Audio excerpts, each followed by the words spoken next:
Kompas Petang berlanjut, saya Tifal Solesa. Ketua DPP PDI Perjuangan Deddy Sitorus mengkritik Presiden Prabowo Subianto yang memberikan endorsement atau dukungan terbuka untuk calon gubernur dan wakil gubernur Jawa Tengah Ahmad Lutfi Taj Yassin. Deddy yang juga anggota Komisi 2 DPR RI menyatakan Presiden Prabowo tidak perlu memberikan endorsement dan sebaiknya membiarkan pilgub berjalan jujur dan adil. Ia mencontohkan SBY dan Jokowi yang tidak memberi endorsement di pilkada selama menjabat sebagai presiden. Menurutnya menjadi tidak sehat jika presiden memberi endorsement di pilkada karena presiden juga menjabat sebagai kepala pemerintahan, kepala negara, dan panglima tertinggi TNI. Menurut saya itu harus dihentikan dan Pak Prabowo harus mengasih penjelasan. Itu tidak berarti bahwa dia mendorong semua instrumen kekuasaan untuk mendukung calon yang dia endorse. Karena belum pernah ada presiden dalam sejarah kita yang ketika menjabat mengendorse salah satu calon dalam pilkada.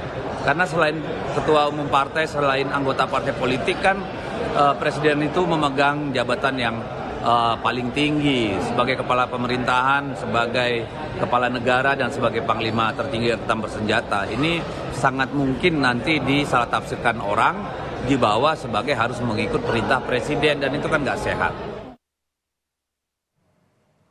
Menko Politik dan Keamanan Budi Gunawan memberi tanggapan atas pernyataan Presiden Prabowo yang mendukung pasangan calon gubernur Jawa Tengah Ahmad Lutfi Taj Yassin pada Pilkada Jawa Tengah. Ia menyebut mendukung paslon boleh saja dilakukan. Menurutnya, masa pilkada adalah hal yang wajar jika setiap calon kepala daerah ingin melakukan sesuatu yang dapat mendongkrak elektabilitasnya. Kalau dukungan, semua boleh-boleh saja ya minta dukungan. Namanya tamu nggak mungkin nggak diterima ya. Mungkin calon lain juga kalau datang pasti belum terima. Biasanya setiap calon ini ingin mencari hal yang bisa mendongkrak elektoral. Tamu datang ya mungkin belum harus setuju.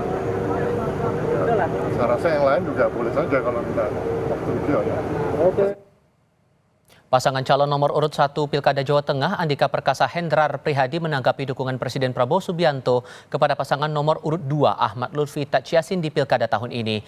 Andika dan pasangannya tidak menolak jika ada dukungan dari Prabowo di Pilkada. Ia tidak menganggap dukungan Prabowo kepada lawannya di Pilkada Jawa Tengah itu sebagai ancaman. Kami inginnya juga didukung.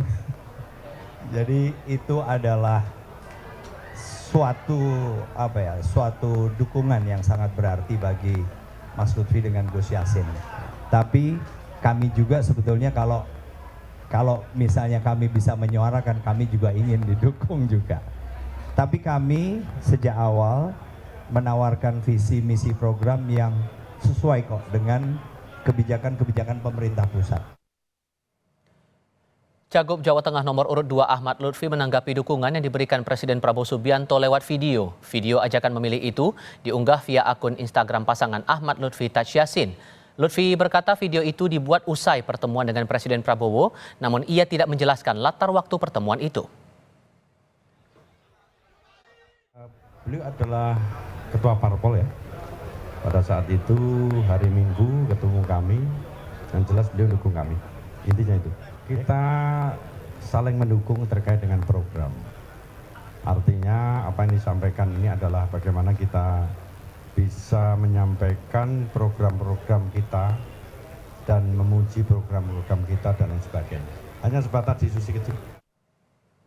Di lain pihak, Komisi Pemilihan Umum menyerahkan ke Badan Pengawas Pemilu atau Bawaslu terkait dukungan terbuka Presiden Prabowo Subianto kepada pasangan Ahmad Lutfi Taj Yassin Maimun di Pilgub Jawa Tengah.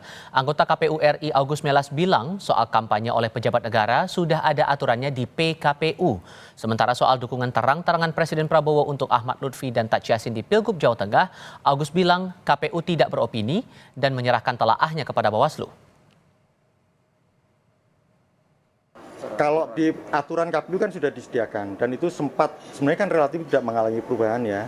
Di pemilu 2024 lalu juga situasi semacam ini juga hampir mirip gitu. Tapi kan tidak dilakukan. Nah sekarang tentu apa yang berkembang di media sosial itu tentu akan ditelaah oleh Bawaslu. Soal kewenangan bagaimana kemudian melakukan penegakan hukum, bagaimana kemudian mekanisme penanganan pelanggaran atau dugaan penanganan pelanggaran itu sepenuhnya mandat undang-undang memang ada di Lembaga Pengawas Pemilu Bawaslu.